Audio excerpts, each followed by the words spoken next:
I had always trusted her. Or at least I thought I did.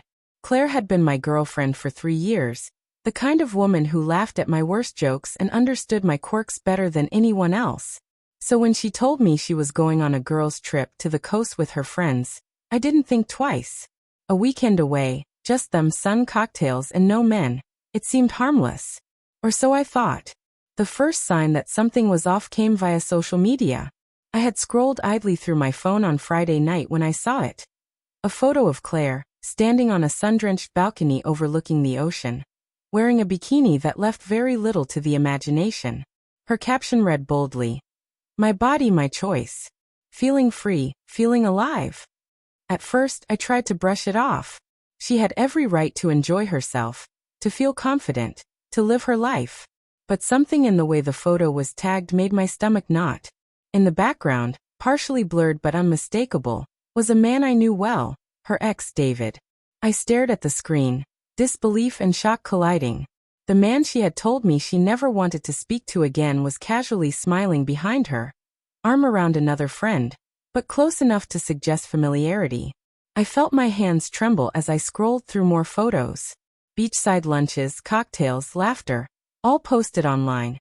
All with David lingering in the background or leaning just slightly closer than one would expect. I called her immediately. "Claire, who's this in your photos?" My voice was steady, but the edge of suspicion was hard to mask. She laughed softly on the other end. "Relax, it's just David. He's with us, but nothing's happening. It's just a group trip, remember?" "Nothing's happening?" I repeated, incredulous. "He's in nearly every photo with you.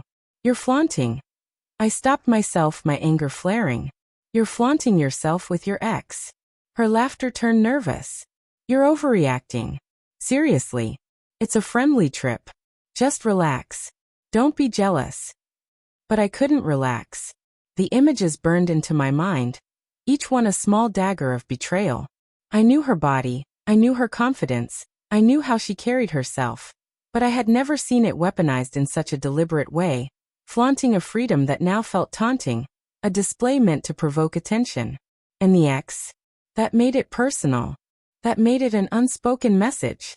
I tried to rationalize it. Maybe it really was innocent. Maybe they were friends. But instinct gnawed at me. Something about the way she posed, the angle she chose, the coy smiles. There was a performative quality to it, a deliberate flaunting that I couldn't ignore. And the fact that David was there, smiling at her side in nearly every shot, told me everything I needed to know. The night stretched on. I watched the notifications roll in, likes, comments, tags. Friends complimenting her figure, some even jokingly tagging David. Every ping of my phone felt like another strike against my peace of mind. I felt helpless, trapped behind a screen while the woman I loved paraded herself with someone she had once loved. By the next morning, I knew I had to confront the truth. I booked a flight unannounced, to the coastal town where the trip was taking place. I told myself it wasn't about confrontation, it was about clarity. I needed to see for myself. When I arrived, the scene was surreal. The group lounged on the beach, sunbathing and laughing, oblivious to the storm about to descend. Claire spotted me first, her smile faltering. "What are you? How did you get here?" "Here to see what's really happening," I said, voice tight but controlled. "All those photos, the captions, the ex?" Her friends shifted awkwardly, sensing tension. David looked away, uncomfortable, and for the first time, the casual, carefree facade began to crack.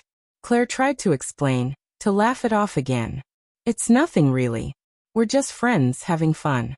You're overreacting." I shook my head. "No, Claire. This isn't just about friends. This is about boundaries. This is about respect. And what you're doing, flaunting yourself, flaunting him, flaunting my body, my choice like it's a game, it's not okay." Her face twisted with a mix of anger and guilt. "You're making a big deal out of nothing," she said, but the words lacked conviction. I took a deep breath. "It's not nothing to me. And I need to know. If there's more than just a friendship, I need to know now. I can't watch this continue." For a moment, silence fell over the group. Then David stepped aside, avoiding eye contact. Claire's defenses faltered. Her expression softened, and in that instant, I saw the truth behind the bravado, the performative confidence, the social media mask.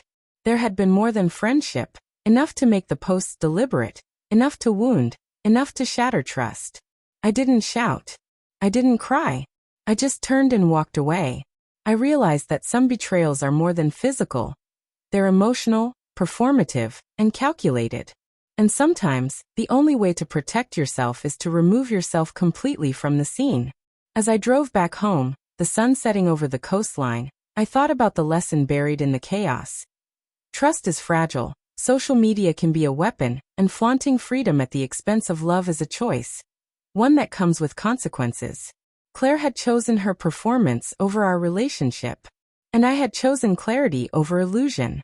By the time I reached my apartment, my phone buzzed with messages and missed calls, but I didn't answer. I didn't need to. Some things are better left unspoken, some betrayals better left behind. And some displays of freedom are simply warnings disguised as empowerment. That weekend changed everything.